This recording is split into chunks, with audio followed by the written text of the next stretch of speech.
Muy buenas noches. Yo soy David Castro y aquí estamos de nuevo en esta programación El Dios Desconocido. Esta semana comenzamos una nueva serie que le hemos titulado El Plan de Redención. Y durante estos días, empezando el lunes y ayer y ahora esta noche, hemos estado poniendo una base, un fundamento, para entonces en las próximas 2 o 3 semanas entrar más profundo a tener un entendimiento de lo que significa y qué es este plan de redención. Ayer compartimos con ustedes en Génesis capítulo 4, del versículo 1 al 9, lo que sucedió entre estos dos hermanos, Caín y Abel. Caín y Abel eran hijos de Adán y de Eva, después que salieron del jardín del Edén. Nacieron estos dos muchachos y ellos traían sacrificios a Dios, y un día Abel trajo el sacrificio a Dios que Dios deseaba y Caín trajo el sacrificio a Dios que él quiso traerle. Dios rechazó el sacrificio y la ofrenda de Caín y aceptó con agrado, dice la palabra, la ofrenda y el sacrificio de Abel. Caín, como consecuencia de ese rechazo de Dios, se enojó y se enojó con Abel y lo invitó a salir al campo y allí lo mató. Y entonces Dios viene y le habla a Caín. Y ahí fue donde terminamos anoche, cuando Dios le está hablando a Caín y le está preguntando, ¿dónde está tu hermano? Y Caín le dice, yo no sé, ¿acaso yo soy guarda de mi hermano? Y entonces Dios dijo algo muy poderoso. Quiero leerlo esta noche para comenzar allí y entonces continuar en lo que siento que Dios quiere revelarnos en esta noche. Génesis capítulo 4, y voy a ir específicamente al versículo 8 y 9. Entonces el Señor dijo a Caín, ¿dónde está tu hermano Abel? Y él respondió, no sé, ¿soy yo acaso guardián de mi hermano? Y él le dijo, ese él es el Señor Dios. Le dijo, ¿qué has hecho?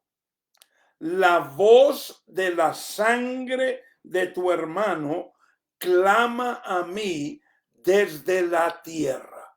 Entonces Dios le dice algo muy poderoso aquí a Caín. La voz de la sangre de tu hermano clama a mí.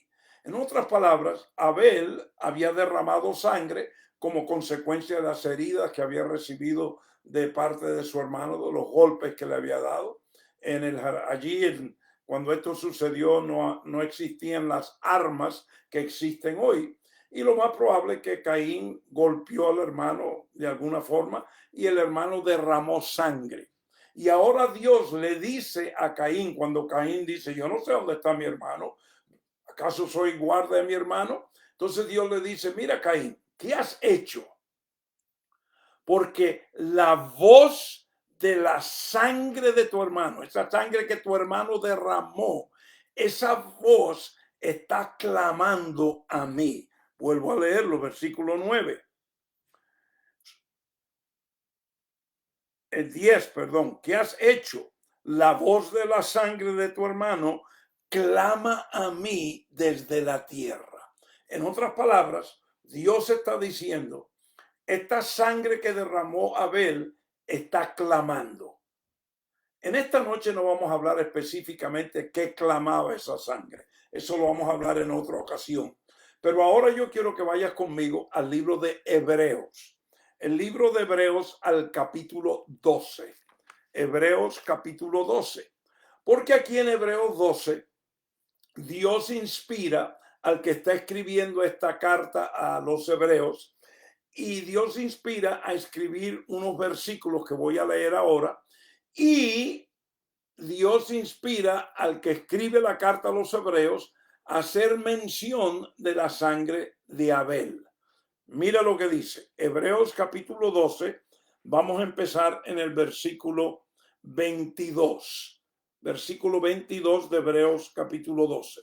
Vosotros, en cambio, os habéis acercado al monte Sión y a la ciudad del Dios vivo, la Jerusalén celestial, y a miriadas de ángeles, a la asamblea general eclesía de los primogénitos que están inscritos en los cielos, y a Dios, el juez de todos, y a los espíritus de los justos hechos ya perfectos. Mucho que hay aquí para aprender y tener entendimiento de estos versículos. Pero ahora vamos al versículo 24, porque este es el clave. Y a Jesús, el mediador, y a Jesús, el mediador del nuevo pacto, y a la sangre rociada que habla mejor que la sangre de Abel. Ahora aquí en Hebreos 12, miles de años después de lo que sucedió en Génesis capítulo 4, Dios, por medio del Espíritu Santo, al que está escribiendo esta carta a los hebreos, lo inspira a escribir este versículo. Y a Jesús, el mediador del nuevo pacto, y a la sangre rociada que habla mejor que la sangre de Abel. Y aquí Dios, por supuesto, hace referencia acerca de esta sangre de Abel. Y es importante que nosotros tengamos entendimiento el por qué Dios hace esta referencia. Y te quiero someter a considerar que todo esto es parte de este plan de redención. El lunes en la noche y el martes te compartí acerca de que cuando Adán y la mujer usaron su libre albedrío y escogieron desobedecer a la orden de Dios y escogieron comer del árbol prohibido del conocimiento del bien y del mal, que en ese instante que ellos tomaron esa decisión, vino sobre ellos una maldición espiritual. Esa maldición espiritual se llama muerte espiritual.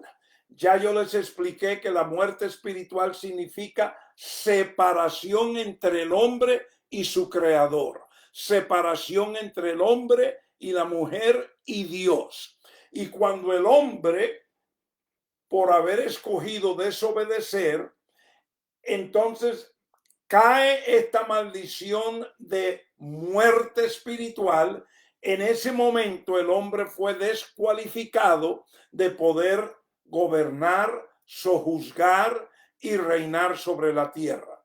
Él había sido creado para eso. Dios había dicho, hagamos al hombre a nuestra imagen y semejanza para que ejerza dominio sobre la tierra, sobre los peces del mar, sobre las aves de los cielos. Pero cuando el hombre desobedeció y la mujer, en ese instante perdieron el dominio, la autoridad, fueron descualificados, se cayeron del propósito. Y en ese instante sobre ellos cayó la maldición de la muerte, de la separación espiritual. Pero entonces la Biblia nos dice algo más. Y esto lo dice en Romanos capítulo 5. Te invito a ir a Romanos 5 un momentico y vamos al versículo 12 de Romanos 5. Aquí el Espíritu Santo está inspirando a Pablo a escribir en esta carta a la eclesía en Roma, y Pablo escribe lo siguiente en el versículo 12 de Romanos 5. Por tanto, tal como el pecado entró en el mundo por un hombre y la muerte por el pecado, así también la muerte se extendió a todos los hombres porque todos pecaron. Ahora, este versículo es poderosísimo y es importante que tengamos claro entendimiento de lo que Dios nos está diciendo aquí, que inspiró a Pablo a escribir. Dios está diciendo que por la causa de uno, la desobediencia, el pecado de uno, ese uno es Adán, allá en el principio. Por causa de él, la muerte, ¿ve? Esa muerte espiritual, esa maldición pasó a todos los hombres. Todos. En otras palabras, cuando tú naciste y cuando yo nací, hombre o mujer que nacen en la faz de la tierra, cuando tú sales del vientre de tu mamá, tú heredas esta maldición de Adán. Tú heredas esta separación espiritual. La muerte que tú heredas, la maldición de la muerte que tú heredas cuando naces, no es por algo que tú has hecho. Tú no has hecho nada.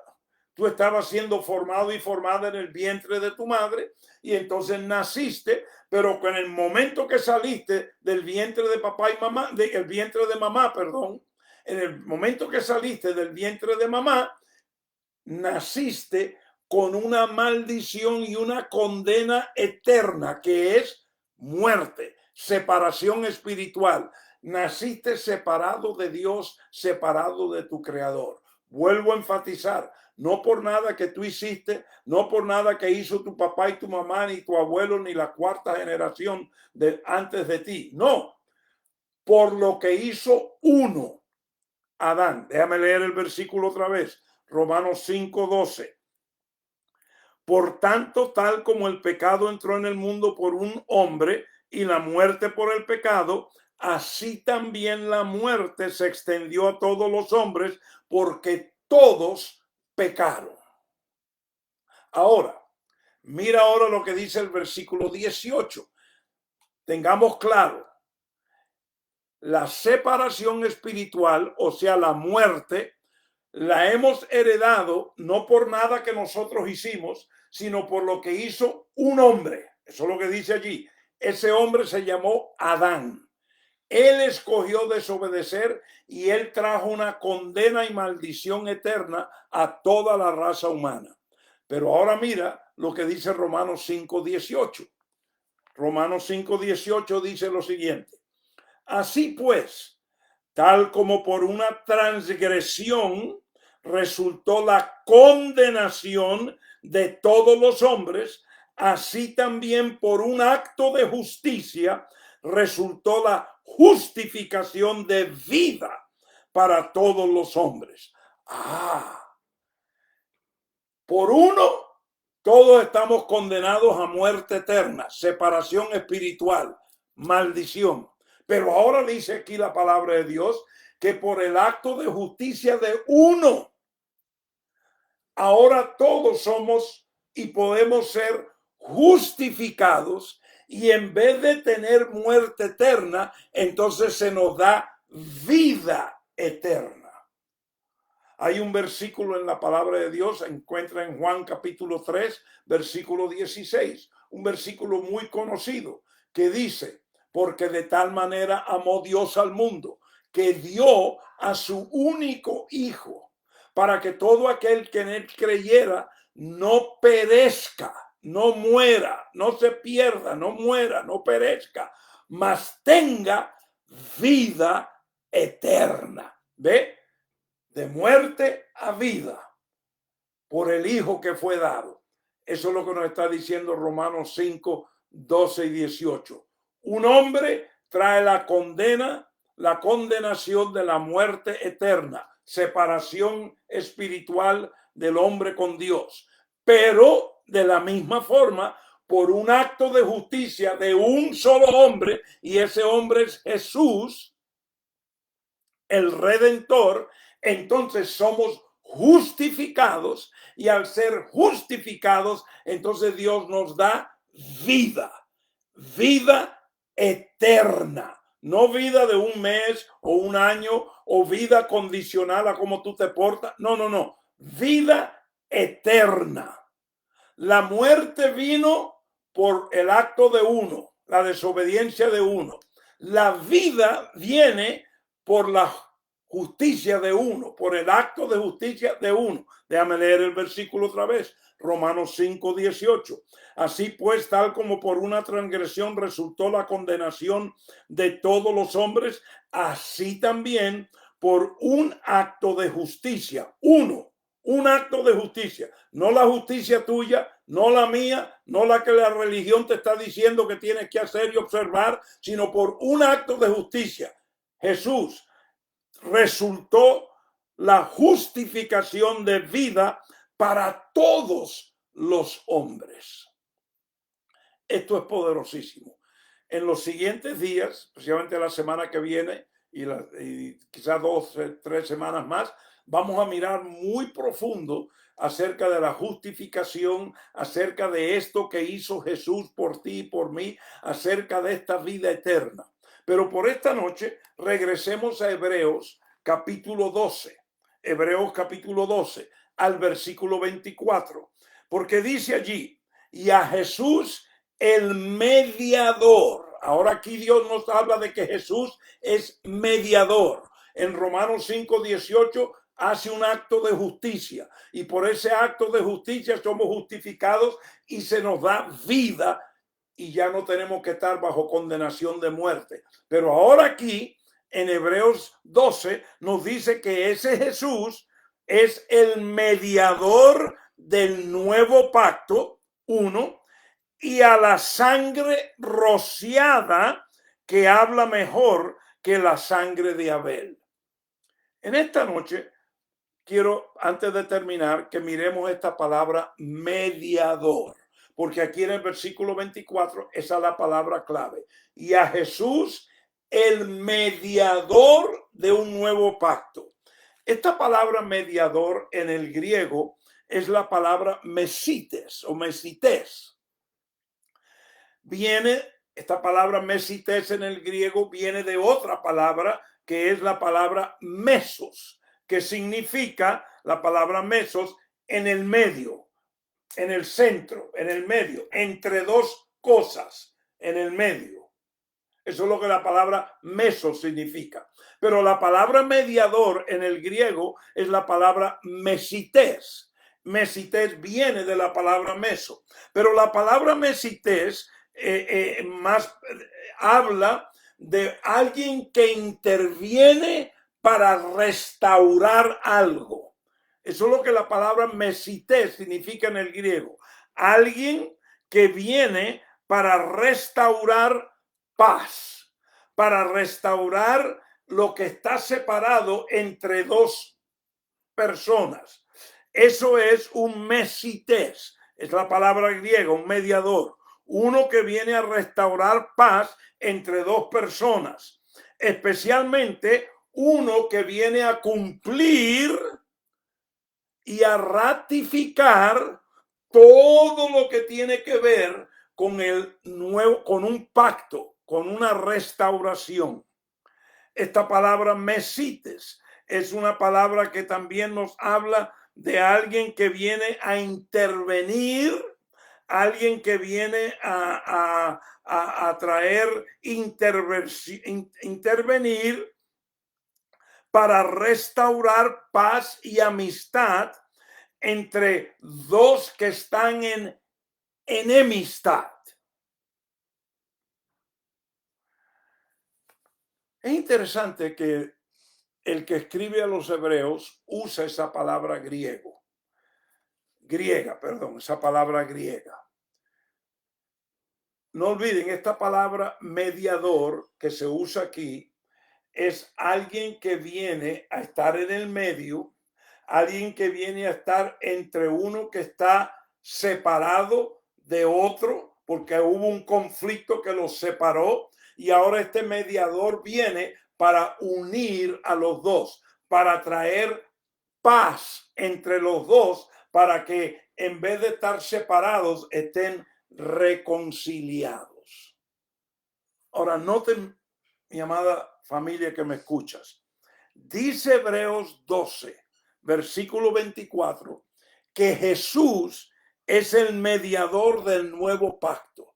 En otras palabras, Jesús es la persona, es la única persona que puede estar en el medio entre los que están condenados a muerte eterna y y el Dios eterno. Jesús es el único que puede venir y traer paz donde ha habido separación, donde ha habido quebrantamiento, donde ha habido alejamiento. Jesús es el único mediador designado por Dios para venir entre el medio de esos dos, para unir, para intervenir y reconciliar, para traer paz donde había enemistad. Jesús es el único. No un hombre aquí en la tierra, no un sacerdote, no un pastor, no un apóstol, no es la iglesia, no es la doctrina de la iglesia ni la teología. No, es Jesús solamente el mediador. No olviden esa palabra griega, mesites. Es clave. Mañana en la noche vamos a mirar más profundo esto de mediador y de justificación, porque esto es importantísimo tener entendimiento para verdaderamente poder entender y empezar a tener una luz acerca del plan de redención. Hasta mañana en la noche a las 7:30 en punto, hora central. No olviden que son bendecidos con toda bendición espiritual en Cristo Jesús. Y hasta entonces, muy buenas noches.